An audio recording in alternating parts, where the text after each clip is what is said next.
My name's Liz Hatton and I teach brass for the Hull Music Service, and welcome to week 5, day 4 of Sing for Hull.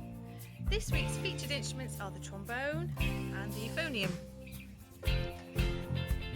And our song this week is Shotgun by George Ezra.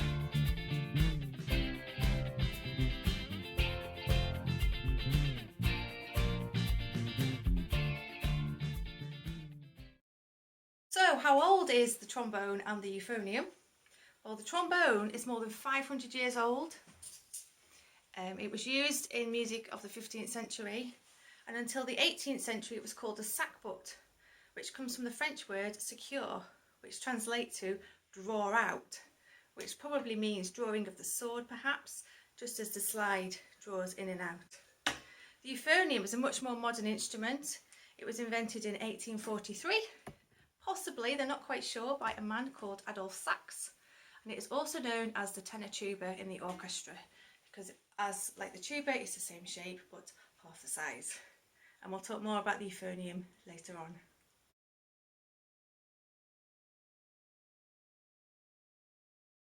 So how do you make a sound out the trombone? We don't just blow into it, because nothing will come out. We don't just move the slide, because that doesn't do much on its own either. But of course, if you're a brass player, you'll know that we have to make the air inside the instrument vibrate, and vibration creates sound. So in order to do this, we vibrate our lips inside the mouthpiece, which looks like this, with a buzzing sound. We do that into the mouthpiece. If I tighten my lips, the sound rises. If I loosen my lips, the opposite happens. If I do that into the trombone, it makes the sound.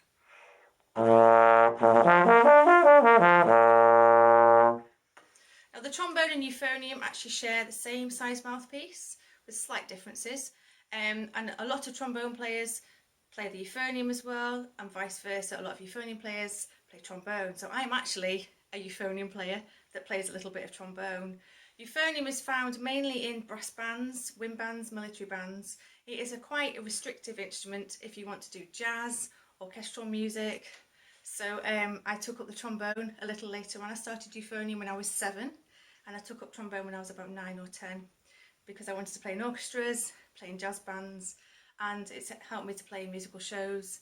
And it's also used in brass bands and wind bands as well, so it's quite a versatile instrument. So most players who play trombone can play a bit of euphonium as well, and vice versa.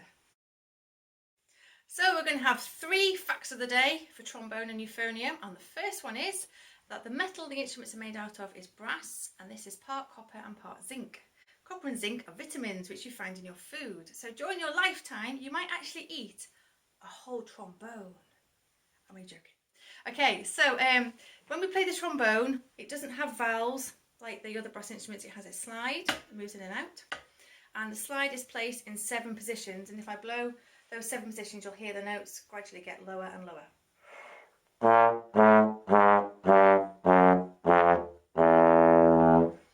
Another way we can alter the notes is by moving our embouchure, which is the way that we position our lips inside the mouthpiece. So if I tighten my embouchure and increase my airflow, the notes rise upwards. And I can do that in any position.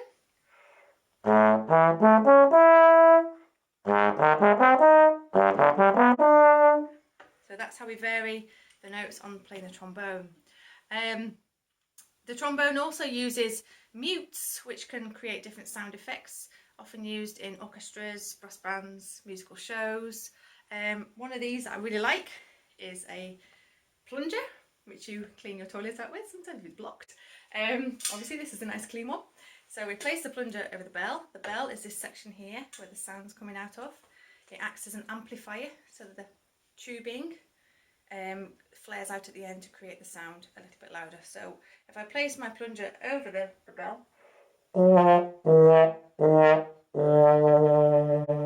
it can create silly sounds like that. Trombone is also known for playing glissandos.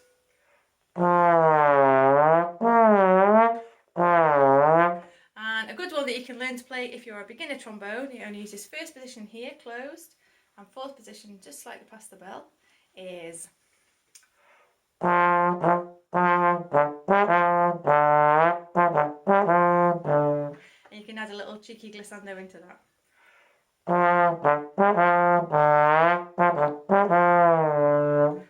there's one there for you to try out at home.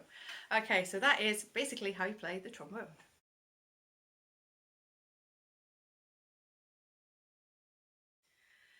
And now let's talk a little bit about the role of the trombone in the orchestra. The trombone I play is a tenor trombone.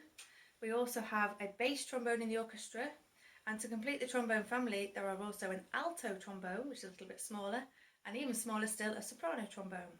So in a normal symphony orchestra you would find 2 tenor trombones plus a bass trombone. Occasionally you might have 3 tenor trombones.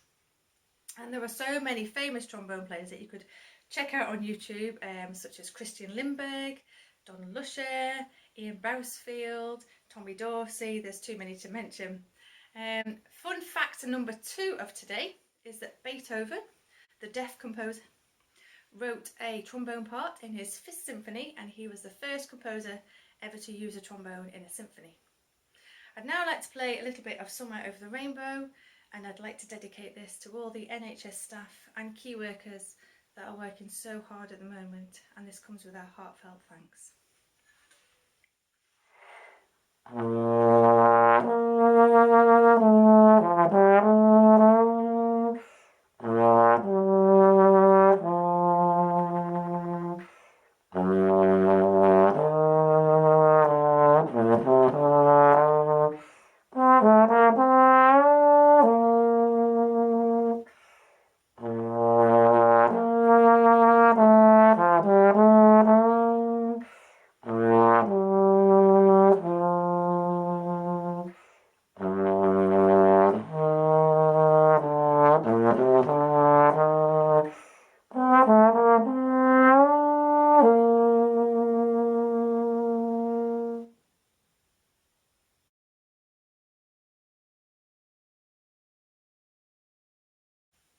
And so on to the euphonium.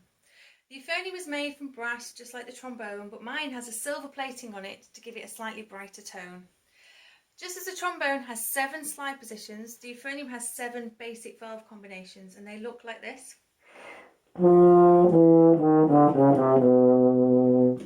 And as I add each valve, more piping here is added, which causes the pitch to lower, just as it did with the trombone. On each valve combination, I can play a series of notes, just as I did on the trombone, altering my embouchure, so tightening the embouchure and increasing the airflow, and that helps the notes rise. And I can do that on any valve combination.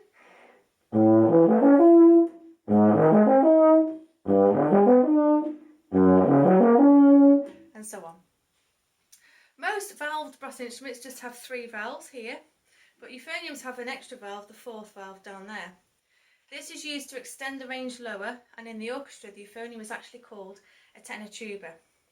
You can even play a tune just using the 4th valve.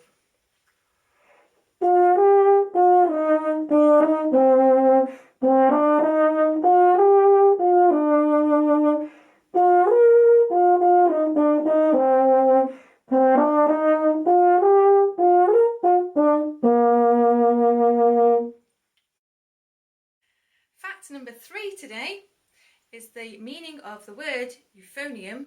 It actually comes from the ancient Greek word euphonous, which means well sounding. And to demonstrate this, I'm going to play you a little bit of Czardas.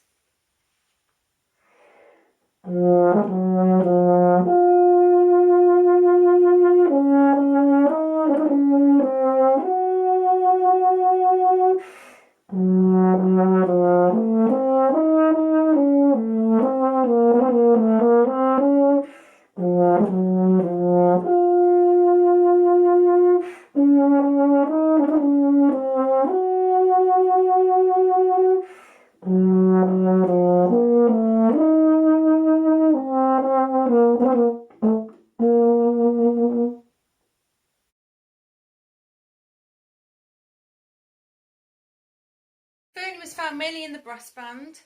Its role within the band is to provide a tenor line, doubling up with trombones. Sometimes it adds to the bass line with the tubas. Sometimes it has the melody or counter melodies. It's quite a varied role within the band. but it's only in the past 60 years that it has had its own solo repertoire, and we now have many world famous euphonium players, too many to mention here, but you can find them all on YouTube, such as the Charles brothers, David Childs, Stephen Mead, David Thornton, Michael Dodd. There's so many. The euphonium, because it hasn't got much of its own repertoire prior to the last 60 years, has borrowed solos from other instruments such as cello, the Bach suites, or trombone, and even violin. So not only does it play lyrical melodies, but we have lots of techniques to play quick music, and one of those techniques is called double tonguing. I'm going to demonstrate that now.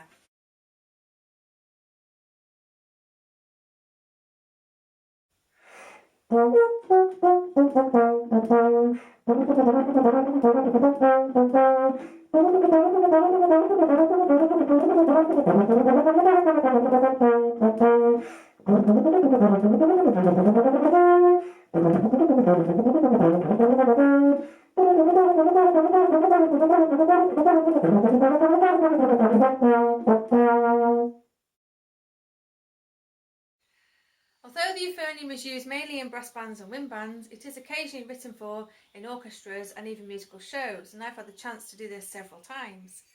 One of my favourite orchestral pieces that uses the euphonium is Mars from the Planets by Gustav Holst, and the orchestral pieces that contain the euphonium part are less than 20 out of the thousands that have been written for orchestra.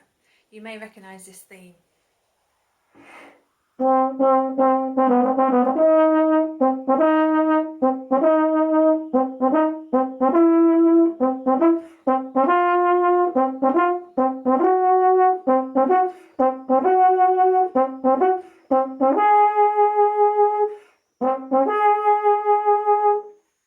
Very loud, very scary. I've also played my euphonium in a musical show called Barnum, and you might recognise this little tune. Come follow the band. So